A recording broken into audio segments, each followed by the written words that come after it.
Hello friends, இன்னைக்கு நான் சாம்பார் பொடி எப்படி வீட்லயே செய்யறது சாம்பார் தூள் எப்படி செய்யறதுன்னு சொல்லி தான் பார்க்க போறேன். இது வந்து சாம்பாருக்கு அடுத்து வந்து என்ன மரக்கறி கறி வச்சாலும் நீங்க இத யூஸ் பண்ணிக்கலாம். வாங்க வீடியோக்குள்ள போவோம். எப்படி செய்யறது, என்னென்ன அளவுகள்ல என்னென்ன பொருட்கள் நான் இதுக்கு சேர்க்கறேன்னு சொல்லி பாப்போம்.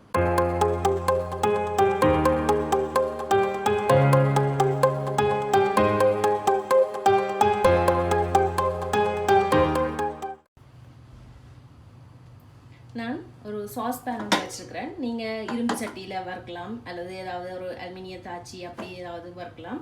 உங்கள்கிட்ட இருக்கிறத எடுத்துக்கொள்ளுங்க. இங்கே ஒரு 15லேருந்து 16 செத்தல் மிளகாய்.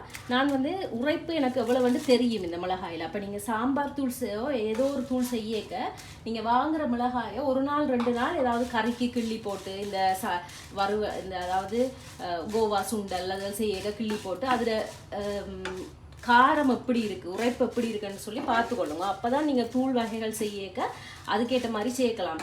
தூள் வந்து சரியான உரைப்பாக போயிட்டுண்டா நீங்கள் வந்து எதுக்குமே பாவிக்க முடியாது, எல்லா சமையலுமே கெட்டு போயிடும். அதனால் வந்து நீங்கள் அந்த மிளகாய் வந்து எவ்வளவு உரைப்பு இருக்குது, எவ்வளவு காரம் இருக்குன்றதை பார்த்துக்கொள்ளுங்க. இது வந்து நல்ல ஒரு மீடியமான ஒரு லைட்டான ஒரு காரம் தான் இருக்குது. அதனால் நான் ஒரு 15லேருந்து 16 மிளகாய் எடுத்துருக்கிறேன். இதை ஒரு நல்ல சூடு வரும் வரையும் இதை வந்து கொஞ்சம் வறுத்தெடுப்போம். இதுக்கு எண்ணெய் பாவிக்கக்கூடாது, அப்படியே வெறும் தாச்சியில் தான் போட்டு வறுக்கணும்.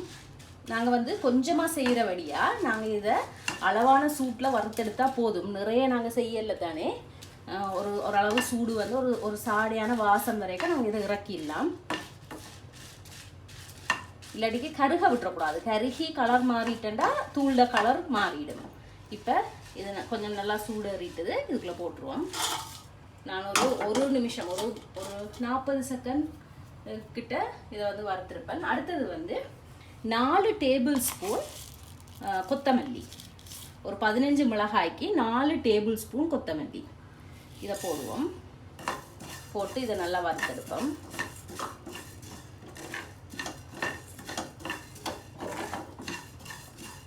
கொத்தமல்லியும் நல்ல வாசம் வரும் வரையும் வறுத்தெடுத்துருவோம். ஒரு 30 செகண்டுக்கு கிட்ட நான் இதை வறுத்துருக்கிறேன். லைட்டாக கலர் சேஞ்ச் ஆகுது, பெருசாக சேஞ்ச் ஆகலை கலர். இங்கே பார்த்தீங்கன்னா அப்படியே எடுத்தோம்னு சொல்லிச்சோன்னா நல்லா உடைக்க வருது. இந்த டைமில் வந்து இது ரெடி, இதையும் மாற்றி வச்சுருவோம்.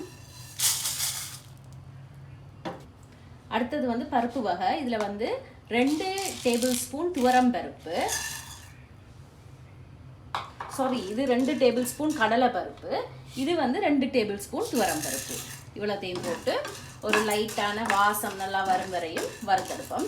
கலர் மாறி கருக விட்டுறக்கூடாது, மெல்லிய நெருப்புலையே வச்சு வறுத்தெடுப்போம். இதை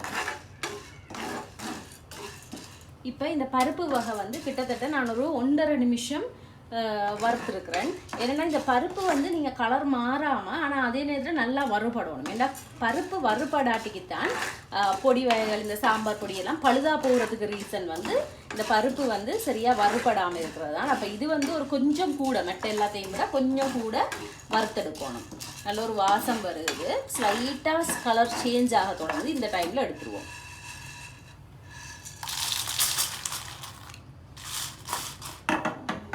அடுத்தது வந்து சீரகம் வந்து 1 டேபிள் ஸ்பூன் எடுத்துருக்கிறேன். சீரகம் 1 டேபிள் ஸ்பூன். அடுத்தது வந்து மிளகு வந்து 1 டீஸ்பூன் எடுத்துருக்கேன். ஏனெண்டா எனக்கு வந்து கூட உரைப்பு வேணாமன்றவங்க நான் அப்படி எடுத்துருக்கேன். நீங்கள் 1 டேபிள் ஸ்பூன் வரையுமே மிளகு போட்டுக்கொள்ளலாம். சாம்பார் நல்ல உரைப்பாக வரணும், கறியல் கொஞ்சம் நல்ல உரைப்பாக வரணுமெண்டா நீங்கள் வந்து 1 டேபிள் ஸ்பூன் வரையும் கூட போட்டுக்கொள்ளலாம்.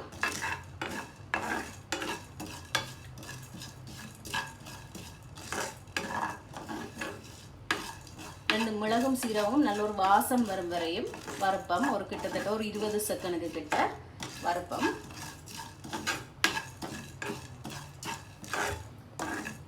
அதுலேருந்து ஒரு நல்ல வாசம் வரும்போது இதில் நான் ஒரு 1/4 டீஸ்பூன் வெந்தயம் எடுத்துருக்கிறேன். நான் உங்களுக்கு அளவுகள் வந்து டிஸ்கிரிப்ஷன் பாக்ஸில் தாரேன். இதையும் போட்டு நல்லா வறுத்தெடுப்போம்.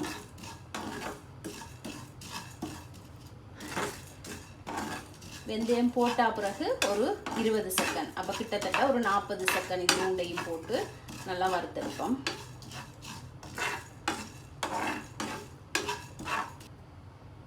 இப்போ பார்த்தீங்கன்னா சீரகம் சாடையாக வெடிக்க தொடங்குது. இந்த உங்களுக்கு தெரியுமென்னு நினைக்கிறேன். இந்த டைம் வந்து சரி உடனே எடுத்துருவோம். இதுக்கு மேலே விடக்கூடாது. அடுத்தது வந்து 1 டேபிள் ஸ்பூன் அரிசி. நீங்கள் என்ன அரிசி வேணுமானு எடுக்கலாம். நான் வந்து பாஸ்மதி ரைஸ், நான் சாப்பாட்டுக்கு யூஸ் பண்ணுற ரைஸே எடுத்துருக்கிறேன்.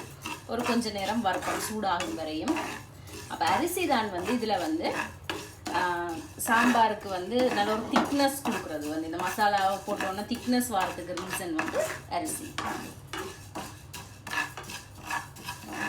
இதோட வந்து நீங்கள் மஞ்சள் கிழங்கு அது வந்து கடையில் வாங்கி அதுக்கும் வறுத்து போடலாம் மஞ்சள் பவுடருக்கு பதிலாக. அல்லது நீங்கள் அரைக்கேக்க மஞ்சள் பவுடர் சேர்த்தும் அரைக்கலாம். ஒரு டீஸ்பூனுக்கிட்ட மஞ்சள் பவுடர் சேர்த்து அரைக்கலாம். நான் வந்து அரைச்சி முடிச்சா பிறகு மஞ்சள் பவுடர் சேர்த்து கலந்து விடுறேன். என்னடா இல்லாட்டி பிளெண்டர் கப் ஃபுல்லாக மஞ்சள் ஆகிடும்.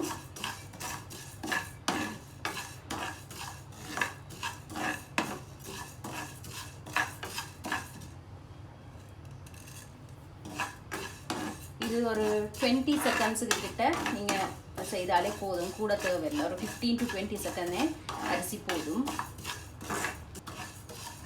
இப்போ அரிசியும் ரெடி ஆகிட்டது. போட்டுருவோம் அதை.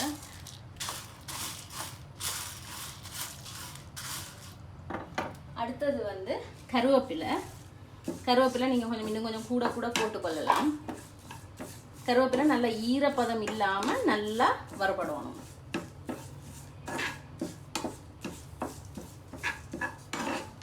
நல்லா மடமடண்டு இந்த கசக்கி போட்டால் மடமடண்டு உடையிற மாதிரியான பதத்துக்கு வறுக்கணும்.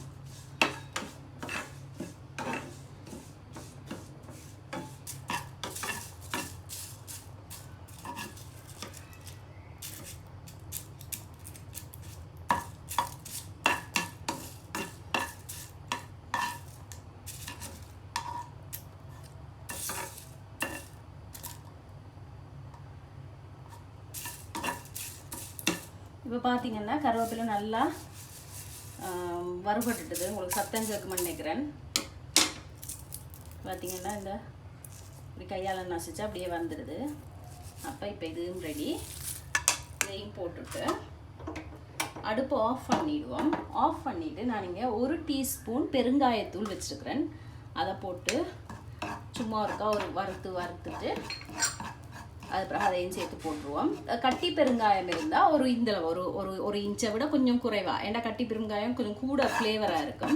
ஒரு இந்தளவு கட்டி பெருங்காயம் இப்படி வெறும் தாச்சியில் போட்டு கொஞ்சம் நல்லா வறுத்துட்டு போட்டு அதோடு சேர்த்து அரைச்சி கொள்ளலாம்.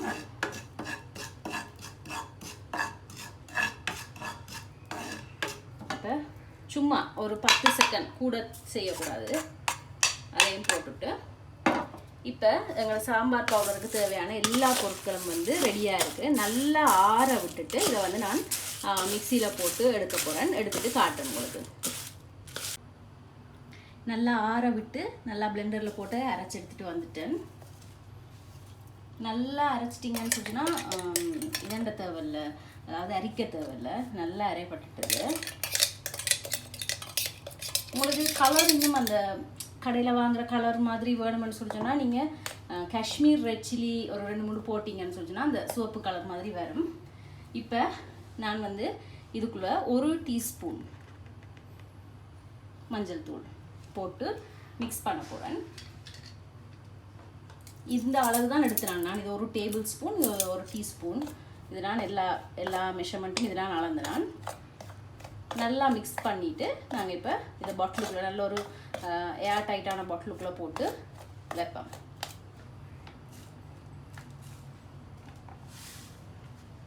நல்லா சுவையான வீட்டிலேயே செய்த சாம்பார் பொடி ரெடி ஆகிட்டுது.